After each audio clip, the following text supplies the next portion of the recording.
São Paulo. A crucificação de Jesus.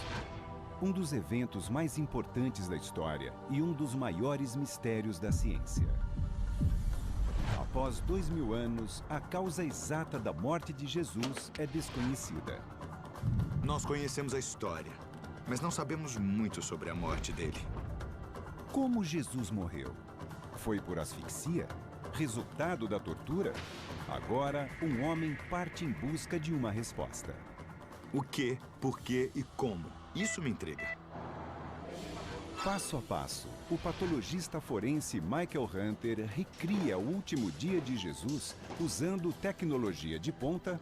Tudo bem aí? Sim, tranquilo. Uma bateria de exames forenses. Imagine tentar respirar.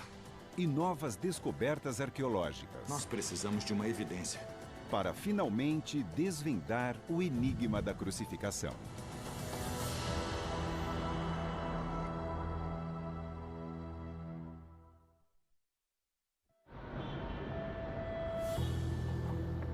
Jerusalém, onde Jesus foi crucificado. Sua morte leva ao surgimento do cristianismo, uma religião que transforma a vida de bilhões de pessoas. O que aconteceu aqui mudou o mundo para sempre. Mas sabemos pouco sobre como Jesus realmente morreu. Como a crucificação causou sua morte. Agora, um cientista forense investiga, usando a tecnologia mais moderna para ajudar a resolver este mistério de 2000 anos. Eu sou um patologista forense. O que eu faço é determinar por que as pessoas morrem. Nós somos basicamente as últimas pessoas que podem fazer isso. Responder as perguntas que não seriam respondidas de outra forma.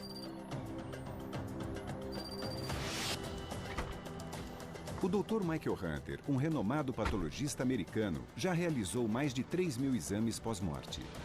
Como cristão e cientista, a morte de Jesus o intriga. Para ele, é o maior caso não resolvido da história. O que aconteceu com Jesus? Isso é importante para mim. Eu quero investigar, eu quero tentar determinar pelo que ele passou e o mecanismo de sua morte.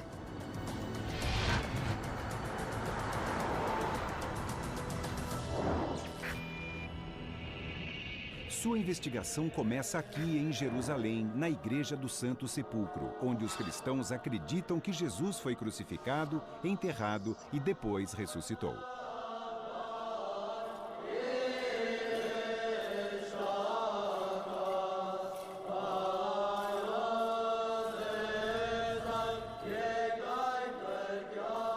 É uma experiência extremamente tocante para mim. Eu estou vendo aqui pessoas do mundo inteiro, peregrinos de toda parte, visitando o local onde Jesus foi crucificado. E aqui, dentro da igreja, a Pedra do Calvário é o lugar exato onde os cristãos acreditam que Jesus foi crucificado. A investigação de qualquer morte começa pelo local, para termos uma compreensão histórica do que aconteceu com a pessoa. Nós temos um desafio aqui. Como não existe um corpo, será difícil determinar o que aconteceu com ele na cruz. Resolver um caso de 2000 anos não é fácil. E com pouca evidência física, o Dr. Hunter precisa começar pelos relatos bíblicos da morte de Jesus e segui-los passo a passo em busca de pistas. Através dos evangelhos, emerge um retrato do último dia de Jesus. Primeiro, ele é preso e julgado. Depois, ele é brutalmente açoitado, forçado a carregar uma cruz e, finalmente, é crucificado. O Evangelho de Marcos contém uma pista valiosa. Jesus leva 6 horas para morrer na cruz. Mas nenhum dos evangelhos fornece qualquer outro detalhe. Sem dúvida, os evangelhos são um relato incrível da vida e da morte de Jesus Cristo, mas não entram em muitos detalhes sobre os momentos finais da vida dele, o momento exato da crucificação em si. Para descobrir como Jesus morreu, Michael Hunter deve primeiro entender melhor o que a crucificação é e como ela funciona. Acredita-se que a crucificação foi inventada pelos antigos persas, mas os romanos a aperfeiçoaram. Cruel, agonizante. Nas mãos dos romanos é a humilhação definitiva. As vítimas são expostas nos lugares mais públicos para que todos as vejam. Ela é usada em criminosos e revolucionários. Ao longo de 500 anos, os romanos crucificaram dezenas de milhares de pessoas. Mas como as vítimas morriam? O Dr. Hunter inicia sua investigação médica por uma teoria bastante popular: a asfixia. Eu diria que a asfixia é o mecanismo da morte mais provável. Ser posicionado em uma cruz pode, sim, prejudicar a capacidade respiratória. Isso é uma coisa que nós temos que examinar e provavelmente examinar primeiro.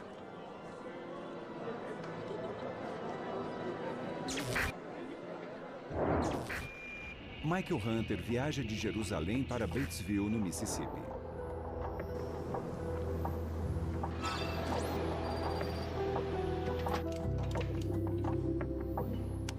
O Dr. David Ball é médico e ex-diretor de pronto-socorro. Ele investiga a morte de Jesus há mais de 30 anos. Hoje, ele convocou 3 voluntários para descobrir os efeitos da crucificação sobre o corpo humano. Este é o método clássico, Sei. no qual... Esse é o método que a gente vê em todas as pinturas, não é? Ao longo da história. É exatamente esse.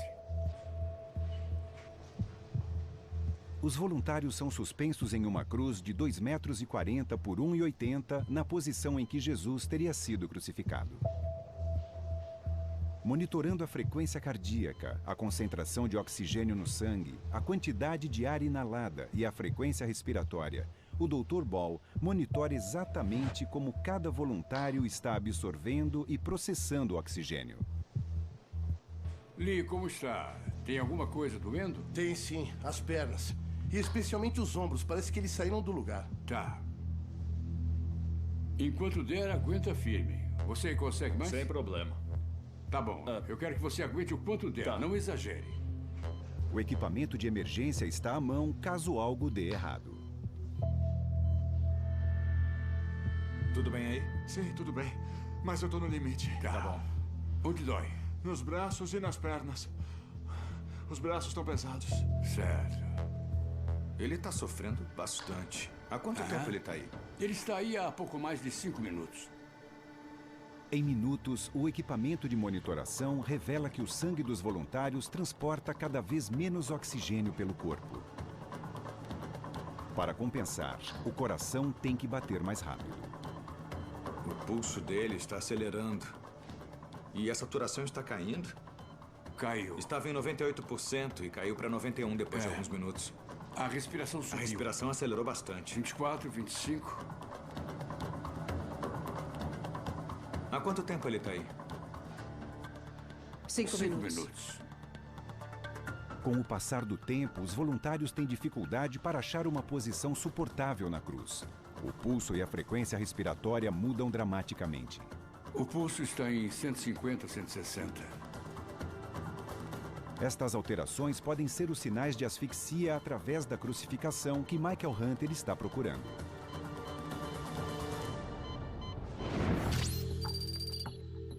Na respiração normal, o movimento constante dos músculos peitorais e do diafragma suga o oxigênio para os pulmões e expele dióxido de carbono. Mas a posição estendida na cruz pode causar o cansaço dos músculos peitorais com o tempo, dificultando a inalação de ar. Uma hora, os pulmões começam a falhar. A respiração fica mais rasa. Menos oxigênio é inalado e menos dióxido de carbono é exalado. Como resultado, a quantidade de oxigênio no sangue cai e o dióxido de carbono aumenta. Depois o coração acelera para tentar circular mais oxigênio pelo corpo, mas não adianta nada. O sangue fica pobre em oxigênio e perigosamente saturado de dióxido de carbono. Finalmente, a falta de oxigênio afeta o cérebro. A morte é inevitável. Pronto. Tudo certo?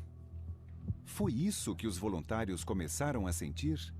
Nesse caso, o Dr. Hunter estaria bem mais perto de provar sua teoria de que Jesus morreu asfixiado. Qual foi a sensação para você?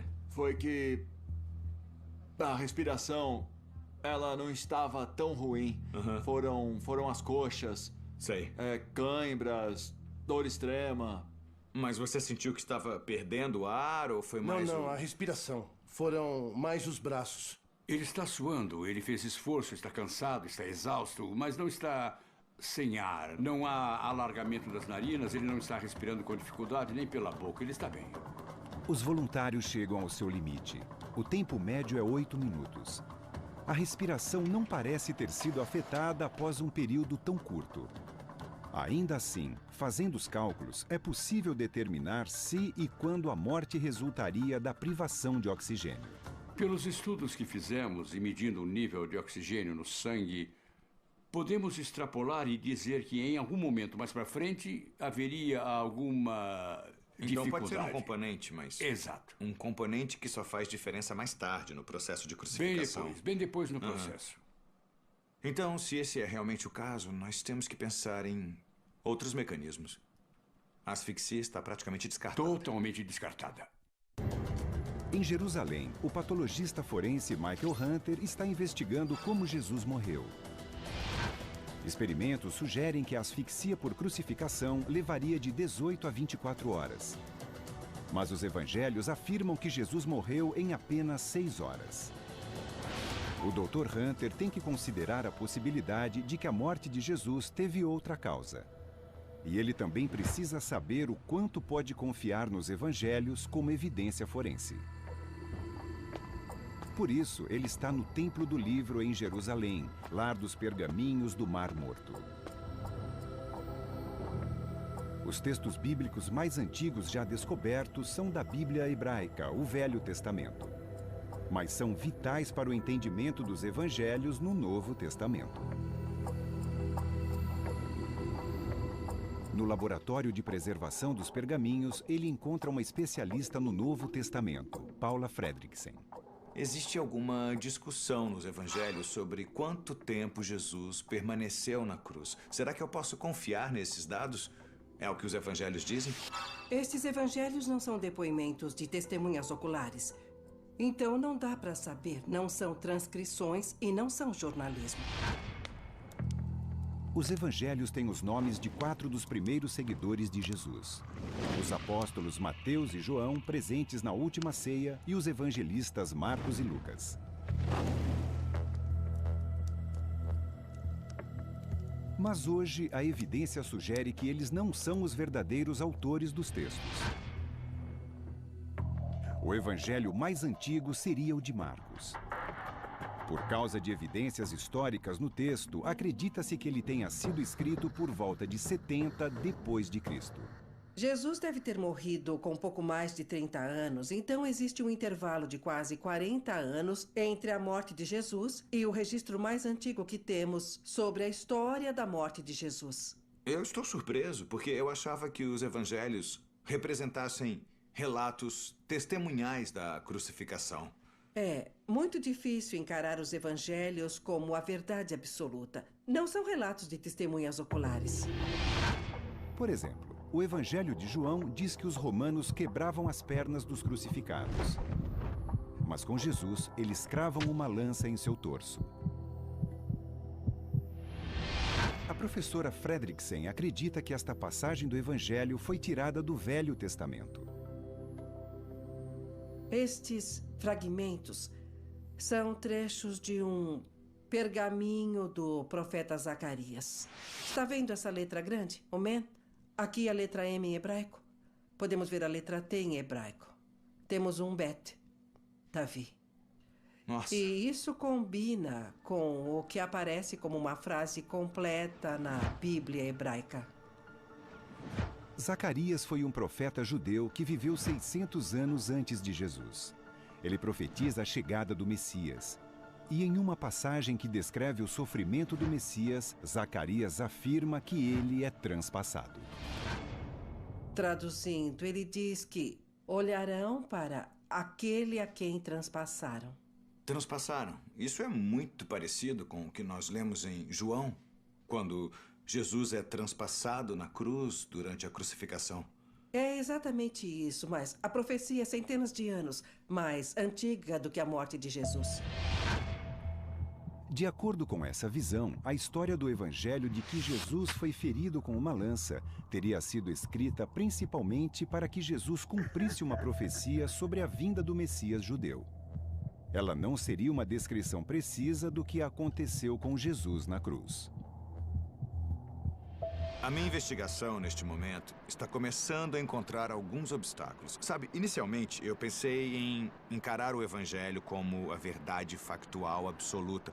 Mas agora vai ser bem mais complicado, porque surgem novas alternativas que eu tenho que investigar.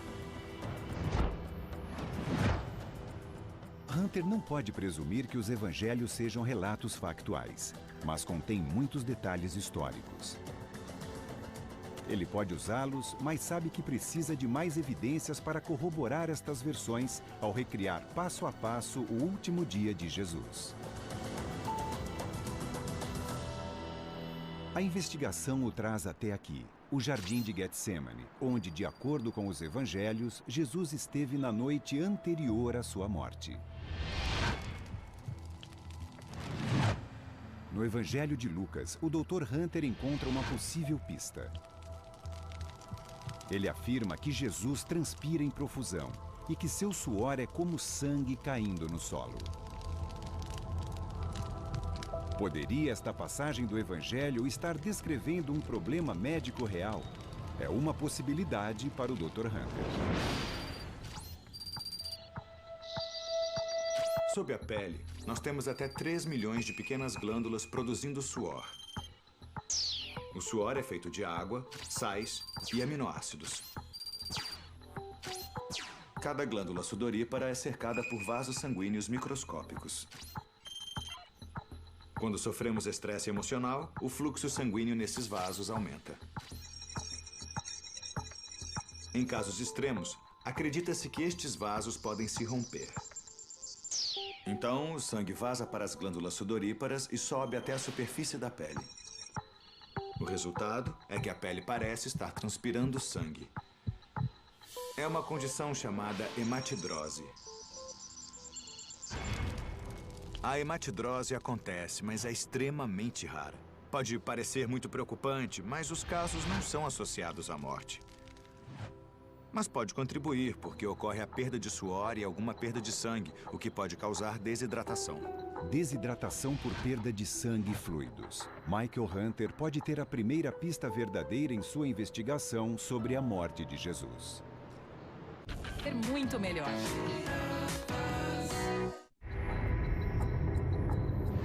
Michael Hunter está recriando o último dia de Jesus. Ele está em busca de evidências forenses que sustentem os relatos bíblicos e procurando pistas sobre o que pode ter causado a morte de Jesus. Na noite anterior à crucificação, Jesus é preso no Jardim de Getsemane.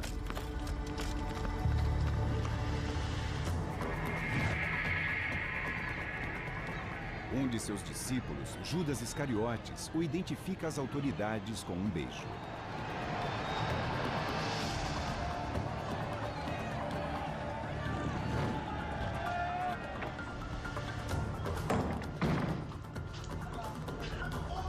Jesus é levado à presença do prefeito romano Pôncio Pilatos.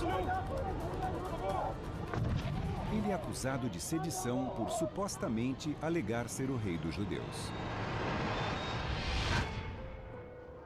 O professor de história Jonathan Price é um especialista em lei, ordem e punição romanas. Ele está ajudando Michael Hunter a avaliar a precisão histórica dos evangelhos.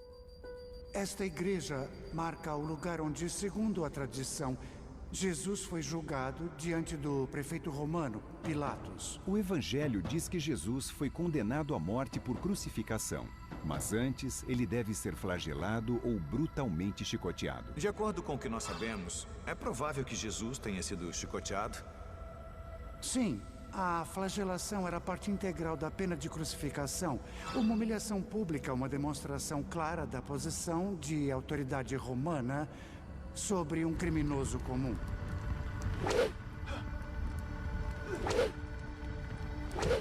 Os romanos têm um esquadrão apenas para a crucificação. No açoitamento, eles usam uma arma chamada flagrum, um chicote de 9 tiras. Eles são especialistas em infligir o máximo de dor. Como esta punição violenta afeta o corpo? Hunter quer saber se a morte de Jesus pode ter sido causada antes de ele ser crucificado.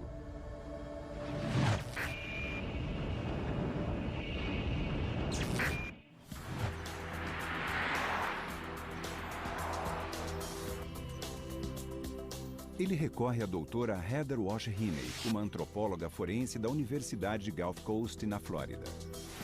Ela é uma especialista no uso de animais mortos para estabelecer a causa da morte em humanos. Alguns animais possuem ossos, músculos, órgãos, tecido mole e pele similares aos humanos.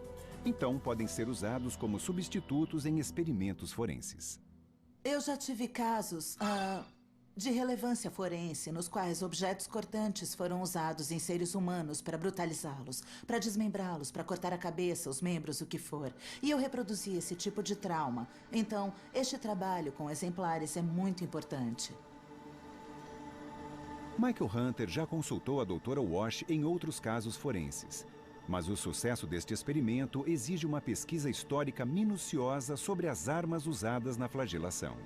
Como foi que você fez isso? Ele é baseado em obras acadêmicas dos romanos. O que temos aqui é um cabo bem grande. Esse cabo ajuda a aumentar a alavanca. O que você também pode notar nas tiras de couro é que elas foram trançadas. E no meio das tranças nós temos essas bolas de chumbo e pedaços de ossos de vaca. Veja como eles são afiados, eles têm bordas muito Só de finas. olhar para isso, eu já tenho a impressão de que os romanos projetaram um instrumento para causar muita dor. E é lógico, isso aí vai resultar em danos, pelo menos para a pele. Isso. Mas eu estou interessado em ver o que ele faz com o esqueleto e com os tecidos mais profundos.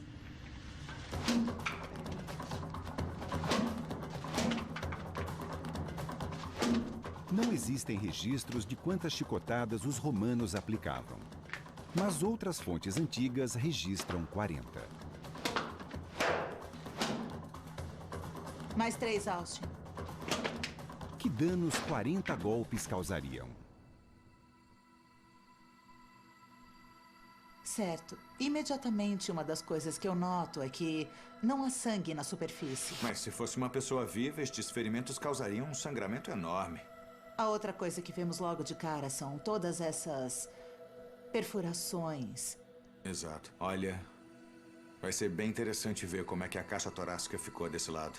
Então, o próximo passo é a autópsia. Isso. A pele tem lacerações profundas, mas a prioridade da equipe é analisar os danos internos.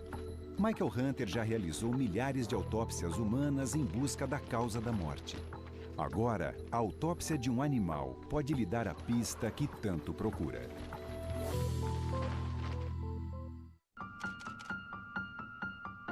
O patologista forense Michael Hunter faz autópsia de um animal para investigar os efeitos da flagelação com um chicote romano. Ele procura lesões internas para determinar se uma pessoa teria sofrido da mesma forma. Nós vamos fazer o que fazemos em qualquer autópsia. Nós começamos removendo o tecido sobre o peito. A caixa torácica está intacta. Mas estamos vendo alguma coisa aqui. O que é? aqui. O que é isso? Uau! Nossa, que estranho. Nossa! Temos uma pequena fratura bem aqui na costela. Mais pra cima. Tem pedaços totalmente soltos, não é? É. Certo. Foi totalmente macerado. Ou seja, o impacto é tão severo que nós temos costelas fraturadas. Anterolateral, lateral e, principalmente, posterior. Dá uma Impressionante. olhada, temos fraturas completas. O flagrum romano, com seus fragmentos de osso e bolas de chumbo, fraturou 23 das 24 costelas, principalmente do lado direito. E o mais importante, Hunter vê que as costelas fraturadas laceraram vasos sanguíneos. Isso resultaria em hemorragia na cavidade torácica. São lesões muito mais extensas do que eu estava esperando encontrar. É muito impressionante. Isso aqui certamente aceleraria a perda de sangue, a desidratação e a morte.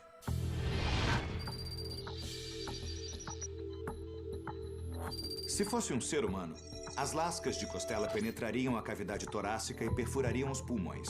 Como resultado, o espaço ao redor dos pulmões seria preenchido por sangue e ar. Os pulmões não conseguiriam se expandir. Seria difícil respirar.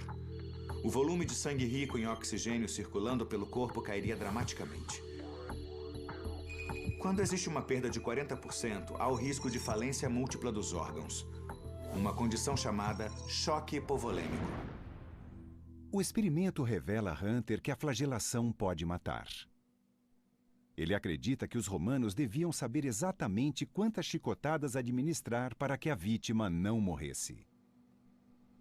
Os romanos costumavam usar essa técnica para torturar e para machucar o indivíduo, mas eu acho que eles não queriam matá-lo, então eles deviam pegar mais leve com as vítimas, porque eles ainda queriam que a crucificação ocorresse. Hunter acredita que os romanos devem ter deixado Jesus à beira da morte. Agora ele deve estar desidratado após transpirar sangue e perder ainda mais sangue após a flagelação. Depois, de acordo com os evangelhos, os soldados zombam do suposto rei dos judeus com um manto e uma coroa de espinhos. Então, ele é conduzido ao local de execução além das muralhas da cidade. A rota tradicional é conhecida hoje como Via Dolorosa, o caminho do sofrimento. Ela vai da Igreja da Condenação, colina acima, até a Igreja do Santo Sepulcro. Em um dos evangelhos, o de João, Jesus é obrigado a carregar a própria cruz no trajeto de 800 metros.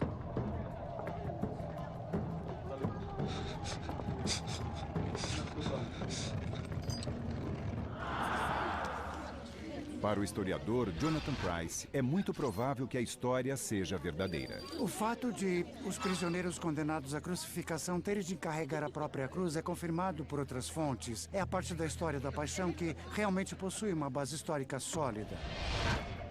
Mas Jesus teria carregado apenas a trave horizontal da cruz. Ele a carregou livremente ou acha que estaria amarrado à trave? Bom, esse é um dos detalhes da crucificação que variam, embora existisse uma espécie de procedimento padrão. Também existiam variações. Amarrado a ela ou não, a trave horizontal da cruz era feita de madeira, provavelmente carvalho. Media cerca de 1,80 m e pesava cerca de 35 quilos. Muito bem, nós temos Jesus carregando uma coisa que pesa uns 35 quilos. Ele acabou de sofrer um trauma severo. A frequência cardíaca dele deve estar subindo. A frequência respiratória também. Ele está sofrendo. Ele deve estar desidratado por causa da perda de sangue. E ele está carregando um objeto pesado. Então, eu imagino que ele devia estar com as pernas cansadas, ele podia estar desorientado. E isso levanta a possibilidade dele possivelmente ou provavelmente cair.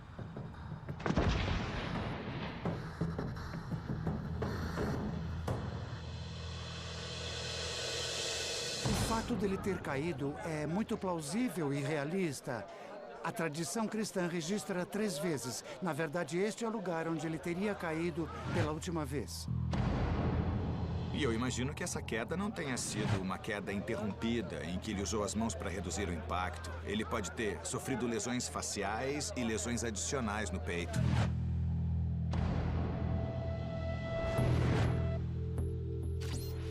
Quando o corpo humano se choca contra outro objeto, como em uma batida de carro, o peito pode ser comprimido, resultando em fratura das costelas e danos aos órgãos internos, especialmente os pulmões e o coração. A gravidade da lesão depende de 3 fatores: a massa, a velocidade e a desaceleração dos objetos em colisão. Em uma batida de carro, quanto mais forte o impacto, maiores são os danos. O tecido muscular do coração pode se romper e encher de sangue o pericárdio, em volta do coração. A capacidade de bombeamento do coração é suspensa e ocorre uma parada cardíaca.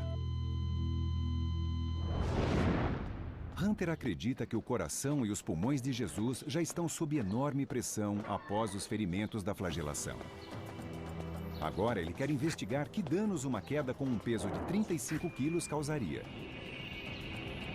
Ele viaja para um centro de testes a 3.700 quilômetros dali, na Inglaterra. O laboratório usa bonecos sofisticados para estudar o que acontece com seres humanos em acidentes automotivos violentos. Sensores dentro dos bonecos medem a força da batida, o impacto e o trauma resultantes em humanos. O Dr. Tony Payne, o engenheiro, cria um teste para permitir que a tecnologia moderna ilumine o mistério do passado. Eu estou medindo a distância, deve ser bem aqui.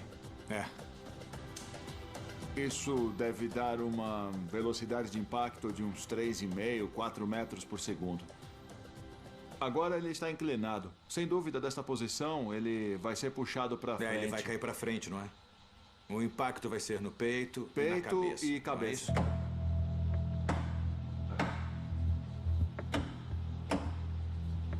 Testando. 3, 2, 1. 10. Só no Discovery.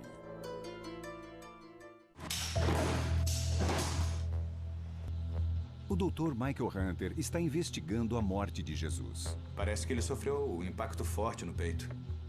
Na tradição cristã, Jesus cai 3 vezes com a cruz. Para avaliar o impacto destas quedas, o Dr. Hunter está em um laboratório de testes de impacto na Inglaterra.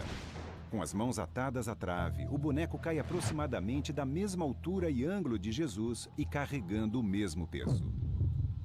Tuf, ele chega aqui, cá. Qual será o dano? A primeira coisa a ser avaliada é o impacto no crânio. Essa é a aceleração da cabeça, medida pelo acelerômetro. A gente tem um pouco menos de 350 Gs, e isso é considerável. A possibilidade de fratura craniana começa em cerca de 220, então, sem dúvida, estamos na área de um traumatismo craniano ou então concussão. Em seguida, Michael Hunter deve avaliar os danos à parede torácica e à caixa torácica. Embora esta não seja uma lesão peitoral grave, sem dúvida nenhuma, este nível de impacto causaria 1 ou 2 costelas fraturadas. É um golpe no peito bastante considerável. Se repetirmos a queda diversas vezes, as consequências gerais podem ser bem piores. O boneco atinge o solo a cerca de 16 km por hora, o bastante para causar fraturas nas costelas. Jesus já podia estar com costelas quebradas após a flagelação. O Dr. Hunter acredita que cair várias vezes com a trave horizontal da cruz aumenta consideravelmente o risco de danos graves aos órgãos. Digamos que um indivíduo já tivesse sofrido danos consideráveis no peito. Eu imagino que eles piorariam bastante com o passar do tempo. Sem dúvida, as lesões se acumulariam uma por cima da outra. Ou seja, perda de sangue e possível hipovolemia podem ter contribuído para a aceleração da morte, mesmo antes da crucificação em si. Certamente. As quedas com a cruz podem ter contribuído para a morte de Jesus. Mas, segundo o Dr. Hunter, as lesões observadas indicam que os romanos não amarraram Jesus à trave, como alguns acreditam. Esta é uma descoberta histórica potencialmente significativa. Isso me faz pensar que amarrar alguém com uma corda enquanto ele carrega uma trave como esta e sofre lesões repetidas na cabeça não era provável. O objetivo principal dos romanos era colocar o indivíduo na cruz. O Dr. Hunter está desvendando o mistério da morte de Jesus. E o que acontece no caminho até a cruz é fundamental. Jesus deve estar sofrendo de hipovolemia, a perda de volume sanguíneo, hemotórax, sangramento na cavidade torácica e com sérias dificuldades para oxigenar o corpo. Michael Hunter está perto de descobrir como Jesus morreu. Mas para entender como estes fatores se manifestam na cruz, ele tem que saber exatamente como Jesus foi crucificado. 2000 anos de arte e iconografia cristãs retratam Jesus pregado à cruz de forma bem específica,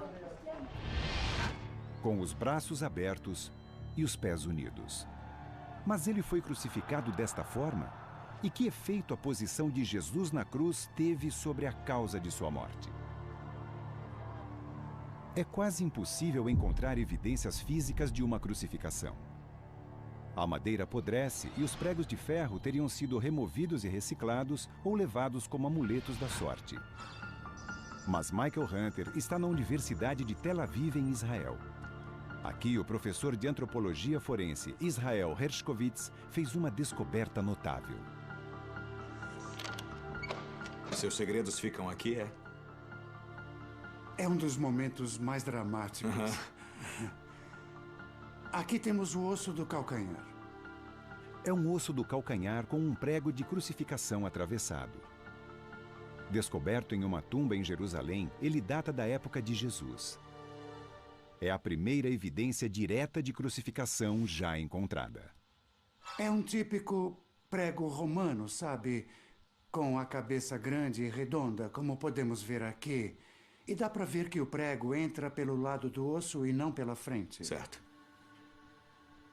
De acordo com esta evidência, as vítimas eram pregadas à cruz pelo calcanhar e não pelo peito dos pés. E o comprimento do prego, um pouco mais de 10 centímetros, indica que os calcanhares eram pregados separadamente e não juntos.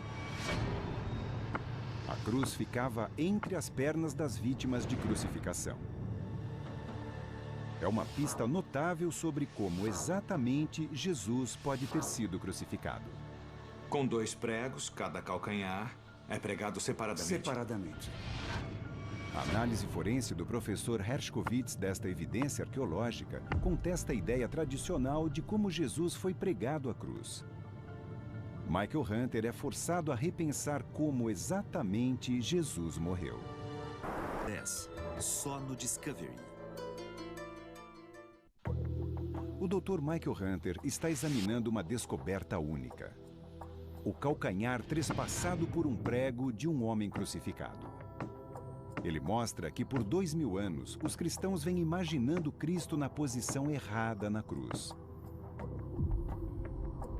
Agora, ele examina mais 3 pregos de crucificação da época de Jesus encontrados em outra tumba em Jerusalém.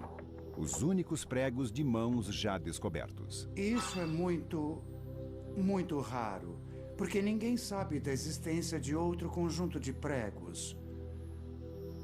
O mais incrível é que todos os 3 pregos têm vestígios de ossos. Certo. Analisando os fragmentos de ossos encontrados nos pregos, Hershkovitz descobre que as vítimas foram pregadas à cruz não pelas palmas, mas pelas costas das mãos. Assim e assim, certo? Agora põe as mãos no lugar exato. Maravilha. O prego passa pelo que chamamos de região dorsal da mão. É, pelas costas da mão. Se as vítimas são crucificadas desta forma e a crucificação de Jesus segue o mesmo padrão, uma das imagens mais marcantes da civilização ocidental, que é Jesus na cruz, pode estar errada. E ao pregar as vítimas desta forma, os romanos parecem ter um propósito cruel e deliberado. Esta opção faz muito mais sentido porque dá mais apoio na cruz. Era isso que eu ia dizer agora. Porque você sustenta o corpo com os seus braços. Ou seja, se eles queriam prolongar a crucificação... Exato. Esse aqui era um bom jeito, porque eles se apoiavam com os pés e com os braços. O professor Hershkovitz também acha que as vítimas têm um apoio para os pés. Os romanos projetaram a crucificação deliberadamente desta forma para que ela durasse vários dias. Afinal, a ideia era humilhar as pessoas e aterrorizar o público. Quando as pessoas passavam e viam aquilo, isso, elas viam do que os romanos eram capazes. E a ideia era mantê-los vivos na cruz pelo maior tempo possível. E você acha que Jesus foi posicionado desse jeito ou não? Ele era um caso especial? Bom, com base na evidência, em parte por causa do local e em parte por causa da época de Jesus, eu acredito que ele foi crucificado desta forma. Se Jesus é crucificado desta maneira, ele pode sobreviver na cruz por dias. Então, sua morte em 6 horas, como descrita no Evangelho, é extraordinariamente rápida. Agora, Michael Hunter está se aproximando da causa da morte de Jesus. E ele acredita saber como Jesus pode ter morrido tão rápido. Ele examinou cientificamente cada passo da história da crucificação e usou tecnologia moderna em busca de evidências para explicar como Jesus morreu. Ele descartou a asfixia como causa da morte. Quando um corpo é colocado em uma cruz com apoios, não ocorre uma morte rápida por asfixia. Mas o exame dos efeitos da flagelação revela o que seriam lesões graves. Acho que esse experimento mostra que haveria um grande sangramento na cavidade torácica e que o pulmão pode ter sido diretamente afetado. Isso poderia contribuir para um choque hipovolêmico. E uma queda com uma trave de madeira pesada só tornaria os ferimentos piores. Jesus estaria com sérios problemas por causa das lesões sofridas na parede torácica, do dano aos pulmões, da incapacidade de usar os pulmões para oxigenar o corpo. Testes científicos e a tecnologia moderna deram a Michael Hunter um conhecimento sem precedentes da condição física de Jesus nos momentos anteriores à crucificação. Agora, ele afirma saber exatamente como Jesus morreu.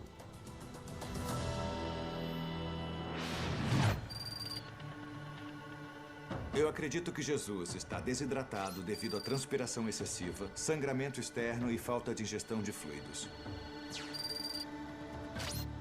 Ele deve estar com uma hemorragia no peito devido às costelas quebradas. Seus órgãos internos também podem ter se rompido e estar sangrando. Com os pulmões funcionando parcialmente, ele tem dificuldade para respirar e para circular o sangue e o oxigênio pelo corpo.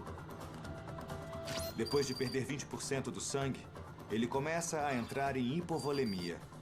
Seus órgãos, seu coração e seu cérebro precisam de mais sangue e oxigênio.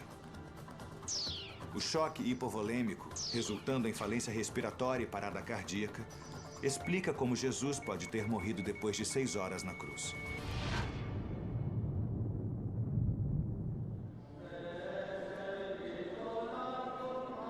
A investigação de Michael Hunter o levou a diversos países. Ele descobriu que, embora o objetivo da crucificação fosse uma morte lenta e dolorosa, Jesus deve ter morrido mais rápido do que o normal devido à brutalidade do tratamento que recebeu dos romanos. Nós tínhamos um desafio. Um caso não resolvido de 2000 anos, sem relatos de testemunhas oculares, sem um corpo para examinar. Mas com as evidências que analisamos e os testes que fizemos, tenho certeza quase absoluta de que Jesus morreu assim. Eu acho que, finalmente, resolvemos esse mistério. Versão brasileira, Vox Mundi.